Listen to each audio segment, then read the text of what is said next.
राधे राधे। हिंदू धर्म में जय काशी का विशेष महत्व है। हर साल माघ मास के शुक्ल पक्ष की एकादशी को जय काशी व्रत रखा जाता है। इस साल जय काशी 20 फरवरी 2024 मंगलवार को है।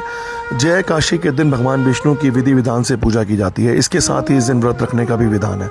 मान्यता है कि एकादशी के दिन व्रत करने वाले जातकों को सभी सुखों की प्राप्ति होती है। एकादशी व्रत के दिन व्रत कथा का पाठ अवश्य ही करना चाहिए। आइए सब मिलके सुनते हैं इस एकादशी व्रत कथा को। एक बार अर्जुन ने भगवान श्री कृष्ण से प्रश्न करते हुए कहा, हे भगवान, आप कृपा कर आप मुझे माघ माह के शुक्ल पक्ष की एकादशी का क्या महत्व है विस्तार पूर्वक बताएं। माघ शुक्ल पक्ष की एकादशी में किस देवता की पूजा करनी चाहिए तथा इस एकादशी व्रत की कथा क्या है, उसके करने से किस फल की प्राप्ति होती है, शीघ्र ही बताएं। भगवान श्री कृष्ण कहते हैं, हे अर्जुन, माघ माह के शुक्ल पक्ष की एकादशी को जय एकादशी कहते हैं। इस दिन उपवास रखने से मनुष्य भूत प्रेत पिशाच आदि की योनि से छुटकारा मिल जाता है। इस दिन विधि पूर्वक उपवास व्रत करना चाहिए। मैं अब तुमसे जय एकादशी व्रत की कथा कहता हूँ। एक समय की बात है, नंदन वन में उत्सव का आयोजन हो रहा था। देवता ऋषि मुनि सभी उस उत्सव में मौजूद थे। उस समय गंधर्व गा रहे थे और गंधर्व कन्याएं नृत्य कर रही थी। इन्हीं गंधर्वों में एक माल्यवान नाम का गंधर्व भी था जो बहुत ही सुरीला गाता था। जितनी सुरीली उसकी आवाज़ थी उतना ही वो रूपवान भी था। गंधर्व कन्याओं में एक पुष्पवती नामक नृत्यांगना भी थी। पुष्पवती नामक गंधर्व कन्या ने माल्यवान नामक गंधर्व को देखते ही उस पर आसक्त हो गई तथा अपने हाव भाव से उसे रिझाने लगी। माल्यवान भी उस पुष्पवती पर आसक्त होकर अपने गायन का सुर ताल भूल गया। इससे संगीत की लय टूट गई और संगीत का सारा आनंद बिगड़ गया।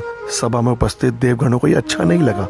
माल्यवान के इस कृत्य से इंद्र भगवान नाराज होकर उसे श्राप देने लगे कि स्वर्ग से वंचित होकर मृत्यु लोक में पिशाचों जैसा जीवन भोगोगे तुमने संगीत जैसी पवित्र साधना को तो अपमान किया ही, साथ ही सभा में उपस्थित सभी गुरुजनों का भी अपमान किया है। इंद्र भगवान के श्राप के प्रभाव से दोनों पृथ्वी पर हिमालय पर्वत के जंगल में पिशाची जीवन व्यतीत करने लगे। पिशाची जीवन बहुत ही कष्टदायक था। दोनों बहुत ही दुखी रहने लगे। एक बार माघ के शुक्ल पक्ष की जय काशी के दिन संयोगवश दोनों ने कुछ भी नहीं खाया और न ही कोई पाप कर्म किया। उस दिन मात्र फल फूल खाकर ही उन्होंने अपना पूरा दिन व्यतीत किया। भूख से व्याकुल तथा ठंड के कारण बड़े ही दुख के साथ पीपल वृक्ष के नीचे इन दोनों ने एक दूसरे से सटकर बड़ी कठिनतापूर्वक पूरी रात काटी। पूरी रात अपने द्वारा किए गए कृत्य पर पश्चाताप भी करने लगे। उन्होंने भविष्य में इस प्रकार के भूल न करने की भी ठान ली तथा सुबह होते ही उन दोनों की मृत्यु हो गई। अनजाने में सही उन दोनों ने एकादशी का उपवास किया था।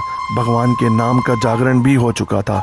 परिणाम स्वरूप प्रभु की कृपा से इनकी पिशाच योनि से मुक्ति हो गई और पुनः अपनी अत्यंत सुंदर अप्सरा और गंधर्व की देह धारण करके तथा सुंदर वस्त्रों तथा आभूषणों से अलंकृत होकर दोनों स्वर्ग लोक को चले गए। देवराज इंद्र उन्हें स्वर्ग में देखकर आश्चर्यचकित हो गए और पूछा कि वे श्राप से कैसे मुक्त हुए। तब उन्होंने बताया कि भगवान विष्णु की उन पर कृपा हुई।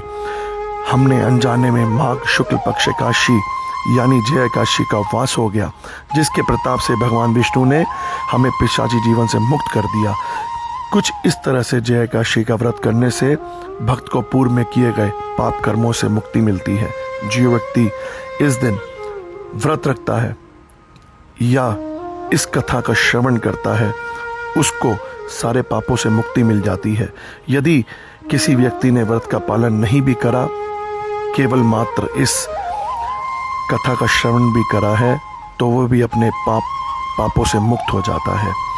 इस दिन हमें हो सके तो व्रत का पालन ज़रूर करना चाहिए और एकादशी वाले दिन हमें हरे कृष्ण कृष्ण कृष्ण हरे हरे, हरे राम राम राम हरे हरे मंत्र का उच्चारण या श्रवण ज़रूर करना चाहिए।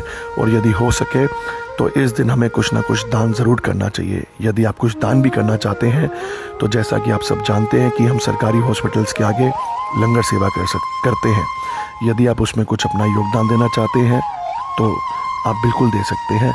लंगर सेवा के लिए आप हमारे नंबर 9999111147 पर संपर्क कर सकते हैं। इस कथा को आप अपने फ्रेंड सर्कल में और फैमिली सर्कल में ज़रूर शेयर करें। राधे राधे।